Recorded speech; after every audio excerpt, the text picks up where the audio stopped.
Metaldeck de Acesco, el entrepiso que se adapta a todo tipo de estructura, presenta En la Hora de la Verdad, a través de Radio Red, hoy en la historia.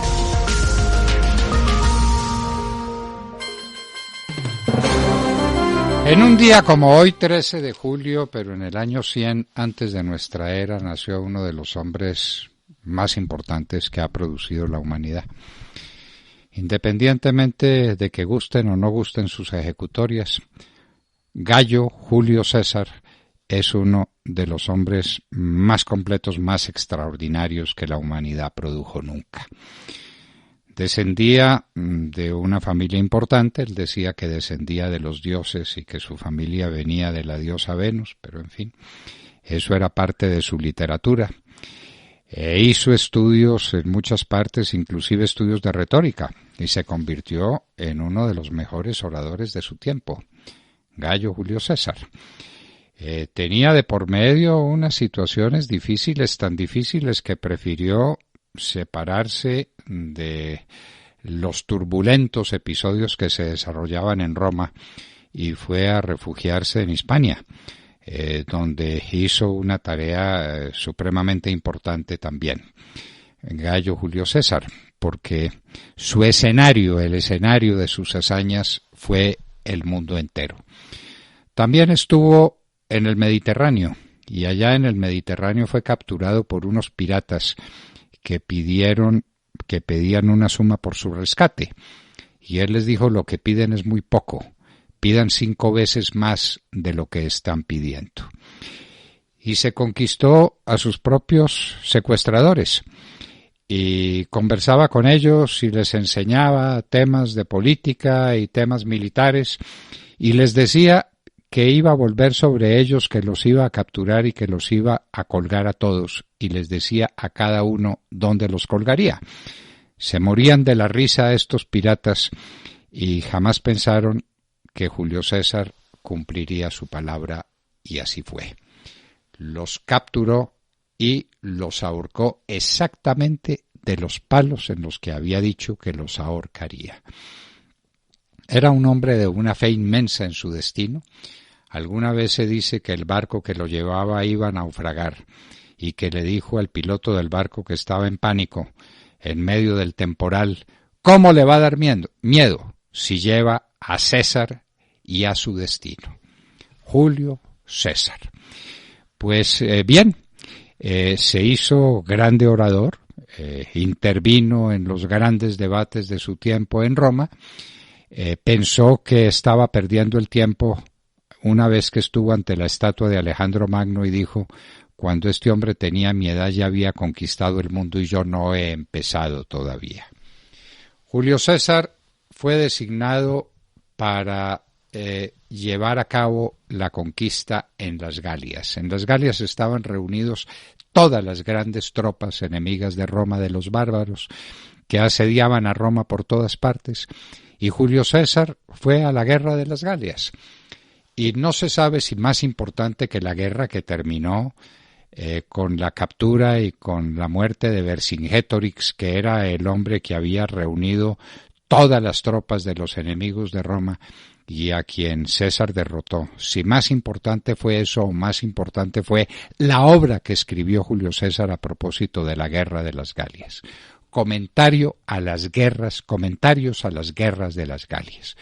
Todavía hoy se estudia con devoción y con provecho en todas las escuelas militares del mundo los comentarios a las guerras de las Galias de Julio César.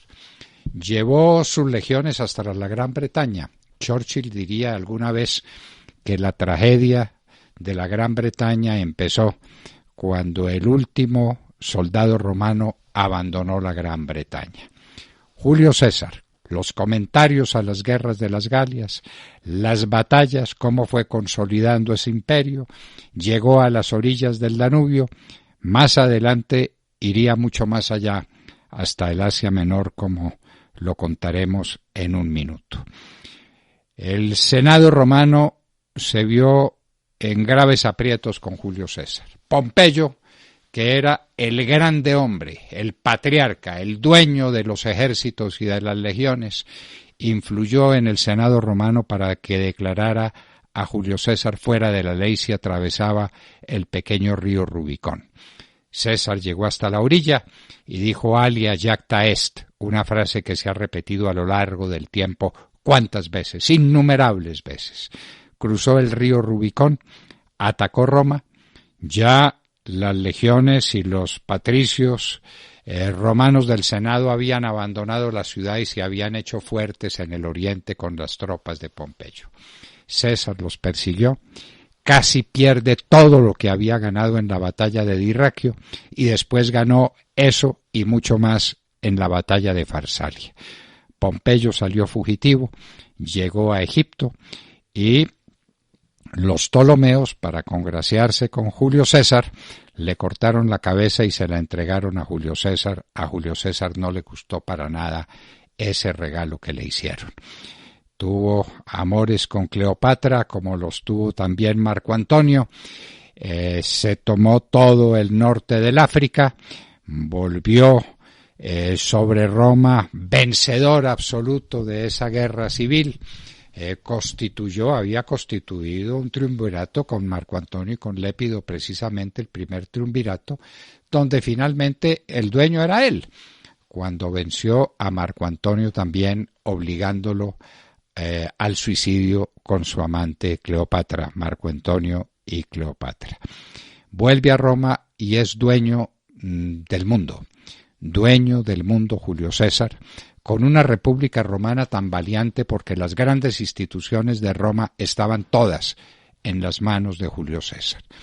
Había sido gran promotor de la política a través de un tal Clodio, amigo suyo, un personaje muy difícil de precisar, pero Julio César fue también un grande gestor de la política, un gran intrigante, un gran manzanillo, al mismo tiempo que un gran político.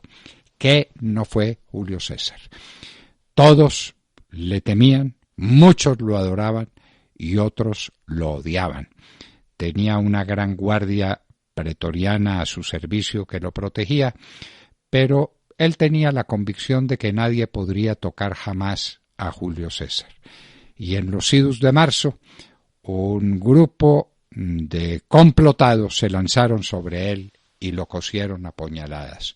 Tú también, Bruto, hijo mío, decía Julio César cuando se cubría la cabeza, que no quería que le acuchillaran la cabeza, murió víctima de ese complot, que desató una nueva guerra que sería finalmente ganada por su sobrino nieto Octavio Augusto, que se hizo así dueño de Roma y el primer emperador de Roma. ¿Qué fue Julio César?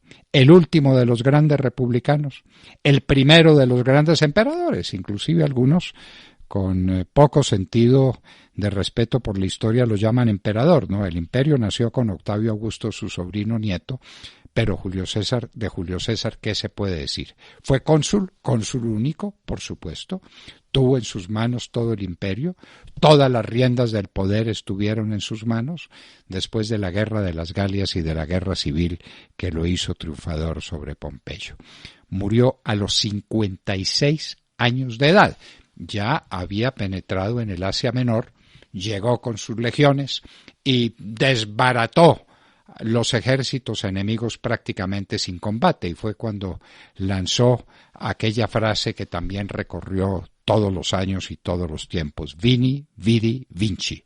Vine, vi y vencí.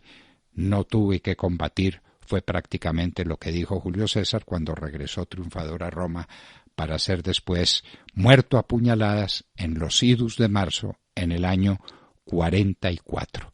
Julio César, orador, escritor como muy pocos, político gigantesco, grande militar, grande estratega y definidor de las grandes estrategias militares del mundo. ¿En qué no fue grande Julio César?